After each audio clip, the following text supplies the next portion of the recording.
We now come to the urgent question. Peter Aldous. Thank you very much, Mr. Speaker, for granting this urgent question, which is to ask the Secretary of State for Environment, Food and Rural Affairs if she will make a statement on the outcome of the annual fisheries negotiations with the European Union and other North Atlantic states. Minister. Thank you, Mr. Speaker. I'm responding on behalf of my right honourable friend. As an independent coastal state, we have taken back control of our waters. We have the freedom to negotiate on our own terms and push for deals that will deliver for the UK fishing industry, for the marine environment, for all parts of the United Kingdom. This autumn, I'm delighted to say that the UK has secured vital deals for 2023 with our coastal state neighbours like the European Union and Norway. Taken together, these deals have secured over £750 million worth of fishing opportunities for the UK fleet in 2023 and additional £34 million more than last year. The UK has put sustainability at the heart of these negotiations, and an initial estimate suggests 9 more catch levels aligned with the scientific advice than last year. This is an important step forward and will allow our most important stocks to be fished sustainably. This is essential for a thriving fishing industry for the future. The UK will continue to champion sustainability throughout all negotiation forums and push for other coastal states to do so too. Through the TCA, we will also have the Specialised Committee on Fisheries with our EU counterparts. We use this forum to consider a range of issues, including how to increase sustainability of certain stocks, and we hope to improve outcomes for the negotiation in the longer term. The UK's fishing opportunities are negotiated in 3 main forums. First, the UK-EU bilateral. Today, the UK reached an agreement with the EU on total allowable catches for 23 on 69 stocks, as well as arrangements for non-quota stocks. This deal provides fishing opportunities for more than 140,000 tonnes for the UK fleet and is worth around £282 million, based on historic landing prices. As part of this deal, we've agreed access arrangements on albacore tuna, on spurdog in the North Sea for the first time through the UK-EU written record. For non-quota stocks, we've agreed a rollover of access arrangements for 23 to ensure continued access to fish non-quota stocks in EU waters worth around £25 million per year to the UK fleet. The House will also want to note, as a result of the quota share uplifts agreed in the Trade and Cooperation Agreement, the UK has around 30,000 tonnes more quota from these negotiations than it would have received if it were as a previous member of the EU. The second main forum where we negotiate our fishing quotas is a trilateral arrangement which focuses basically on stocks that we share with the EU and Norway in the North Sea. In that negotiation, there were significant increases for North Sea whitefish quotas, all set at levels either in line or below those recommended by scientists. This deal is worth over £202 million to the UK fishing industry in the North Sea and a further £11 million in waters around the UK based on historic landing prices.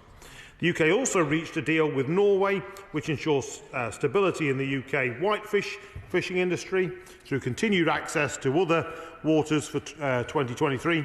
Our arrangements with Norway also mean that our crucially important long-distance fleet has access to fishing opportunities worth £12 million in the Arctic region at a time when the main quota in that area fell by 20%. Many members of the House will know that the UK has a significant interest in pelagic stocks, and these form the third main negotiation each year. This autumn, we've agreed quotas with other coastal states in the North East Atlantic for mackerel, blue whiting and Atlanto-Scandinavian herring. These quotas were all set at a level advised by scientists and will be worth over £250 million to the UK fleet in 2023. Now, these deals are crucial to the long-term health of our vital fishing industry, but it's not just about securing financial value for the year ahead. Important as that is, these negotiations are a crucial route for the UK to protect our fish stocks, to safeguard the marine environment and, in turn, ensure the fishing industry can profit and thrive for future generations. As we head to 2023, I'm excited to keep working with the industry to maximise fishing opportunities and to put sustainability at the forefront and, in short, continue to support a fantastic sector to profit, to modernise and to succeed. Peter Aldous. Thank you very much, Mr. Speaker. I'm most grateful to my right honourable friend for that statement. I should point out that I chair a community interest company, Reef, which has the objective of regenerating the East Anglian fishing industry. Much of our fleet is inshore in nature, pursuing non-quota species, and thus the outcome of these negotiations is of only some relevance with regard to stocks such as sole. That said, the matter is of vital importance to the whole industry, as it provides the foundation stone on which it can be rebuilt all around the four nations of the UK.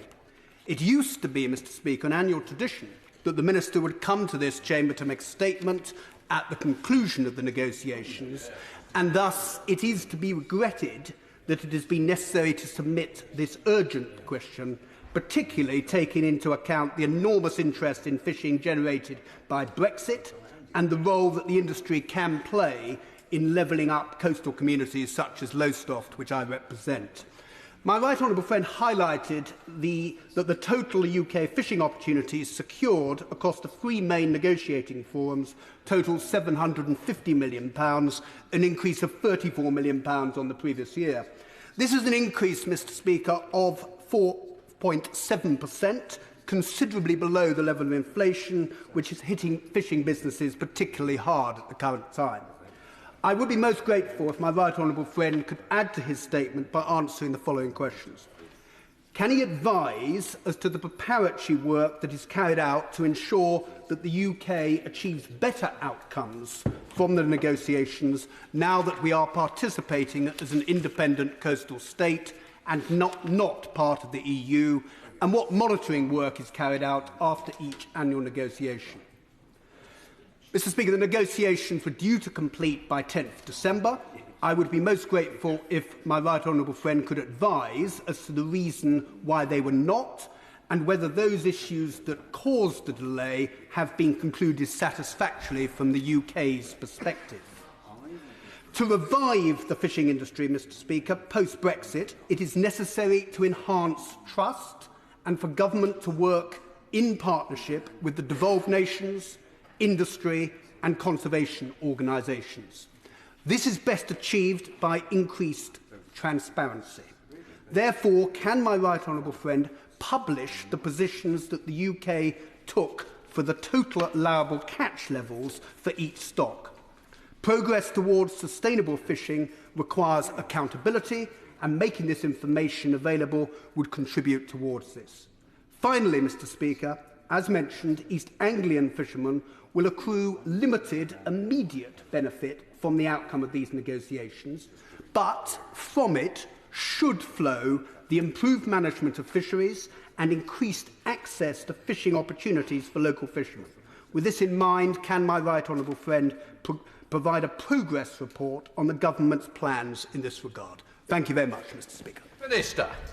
Thank you, Mr. Speaker, and can I pay tribute to my honourable friend, not only for bringing this urgent question, but for the work that he does to represent his own constituency. So he's a little bit disingenuous, saying that he dragged me to the chamber for the UQ, when actually the ink on the agreement literally was signed this morning, I think just after 10:30, 11:15, which actually was after the statement deadline. So it was not possible to bring a statement this morning, but I'm delighted to be here to celebrate what is a great deal. As he's identified, we are 30,000 tonnes better off now that we are outside the EU than we would have been if we'd remained as a member state. The 10th of December deadline, which he made reference to, I think is a false deadline. Of course, we're always ambitious to want to try and conclude these negotiations, but I was always clear as the Minister that it's more important to get the right deal than to get a quick deal.